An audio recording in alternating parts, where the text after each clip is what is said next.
Olá, queridos, tudo bem? Professor Calixto de novo aqui para vocês, em uma das nossas aulas de revisão. Dessa vez, selecionando aqui para vocês o pré-modernismo. O capítulo 6, que fala sobre o pré-modernismo, fala desse processo inicial, que a gente chama de século XX, tá? O momento inicial que culmina com o surgimento daquilo que a gente vai chamar de pré-modernismo, que é importante a gente até colocar, está bem escrito aqui, o pré-modernismo não é uma escola literária, mas há convulsões sociais, convulsões políticas, momentos específicos nessa época do início do século XX que culminam com uma modificação profunda na percepção daquilo que a gente vai chamar de arte brasileira. Em especial, no nosso caso, a literatura. Tá? O que é importante a gente saber disso? Isso aqui que está escrito logo na introdução, olha só. A literatura brasileira, no início do século XX, atravessa um curioso momento. Se por um lado ainda é forte a influência das tendências artísticas do século anterior, de outro já o surgimento de grande renovação modernista, iniciada no Brasil em 1922, com o advento da Semana de Arte Moderna. O período que não chega a se configurar como um movimento literário, como o romantismo, o realismo, o parnasianismo, chama-se pré-modernismo.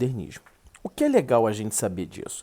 Nesse período inicial, surgem 4 grandes nomes de escritores. Está aqui também nesse quadrinho amarelo. Euclides da Cunha, Monteiro Lobato, Graça Aranha e Augusto dos Anjos. Isso que a apostila chama de primeiro momento do estudo do pré-modernismo.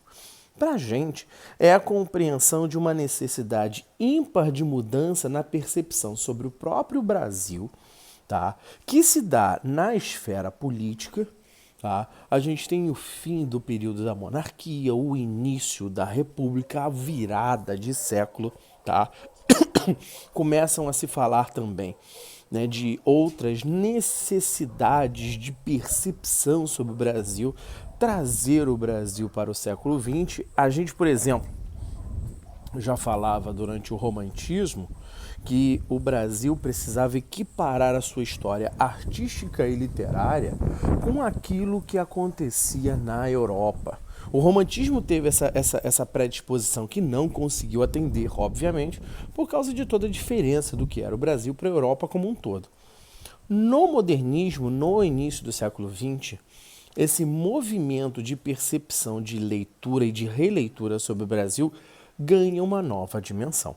Tá? Então é importante a gente ver, por exemplo, o surgimento das cidades e, a partir desse surgimento das cidades, a polarização das cidades aqui no Brasil entre Rio e São Paulo, ou seja, o eixo sudeste, se torna proeminente e aí autores destes locais começam a ganhar relevância. Tá? É aí que vai surgir o nome, primeiro, de Euclides da Cunha, como um escritor carioca, a publicar o livro Os Sertões, que é uma ida, tá, dele, é um livro-reportagem, é um livro-tese, né, que é fruto da ida dele à própria cidade de Canudos, né, da onde se deflagrou a Guerra de Canudos, a guerra contra Antônio Conselheiro, que antes de mais nada uma guerra da República contra um antigo estado de monarquia, só para vocês terem uma dimensão dessa história. E esse material de pesquisa do Euclides da Cunha virou um livro. Esse livro se tornou icônico em fazer com que nós percebêssemos a dor do excluído social. É a partir dessa obra que depois vai se comungar com a obra do Graça Aranha, Canaã, que também retrata a dor do excluído social.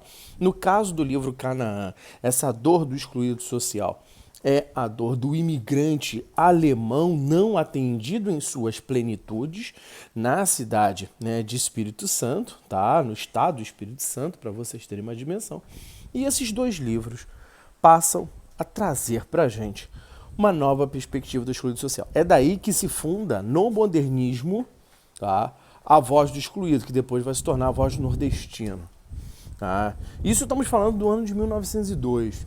Calixto, o que é o pré-modernismo? O pré-modernismo não é uma escola literária, é um período de confusão literária, de convecções literárias, de inflexões literárias, de inflexões artísticas, que nós vamos chamar de síncrese literária, de soma de novos períodos literários, com o intuito de se buscar uma coisa realmente nova e genuinamente brasileira. Essa necessidade do genuíno vai surgir lá já em 1922. Tá? Já é produto dessas convecções, dessas inflexões, dessas percepções que se dão no início do século XX. Pré-modernismo é um período de nossa história literária que vai de 1902 até 1922, que tem início com a publicação de Os Sertões, do Euclides da Cunha, e que se soma, né, com o livro de Graça Aranha, Canaã. Somam-se a esses dois autores outros dois autores, né? No caso, Monteiro Lobato, tá? O autor, o modernista que não se via modernista, tá? Para vocês terem uma noção dessa história, né? O modernista que não se via modernista, ao mesmo tempo em que Monteiro Lobato era um grande sonhador do Brasil. É dele o projeto, por exemplo, da Petrobras, para vocês terem noção. Monteiro Lobato, um grande escritor, é quem cria para a gente o universo da literatura infantil no Brasil, coisa que não havia até esse dado momento, tá? Vai ser também um grande crítico do modernismo em si, um grande crítico negativo do modernismo. Ele não aceitava essas novas tendências literárias, essas novas tendências artísticas que já estavam despontando na Europa como um todo. E aí eu estou falando das vanguardas europeias, tá? Para a gente, o que é importante a gente entender desse primeiro momento? Monteiro Lobato, Graça Aranha e Euclides da Cunha, 3 nomes iniciais do nosso modernismo. Soma-se a esses 3 camaradas o nome de Augusto dos Anjos, que é um nome na poesia, uma poesia pós-parnasiana, pré-modernista, que trouxe a temática da depreciação, da morte, da decadência e da decomposição para dentro da poesia parnasiana.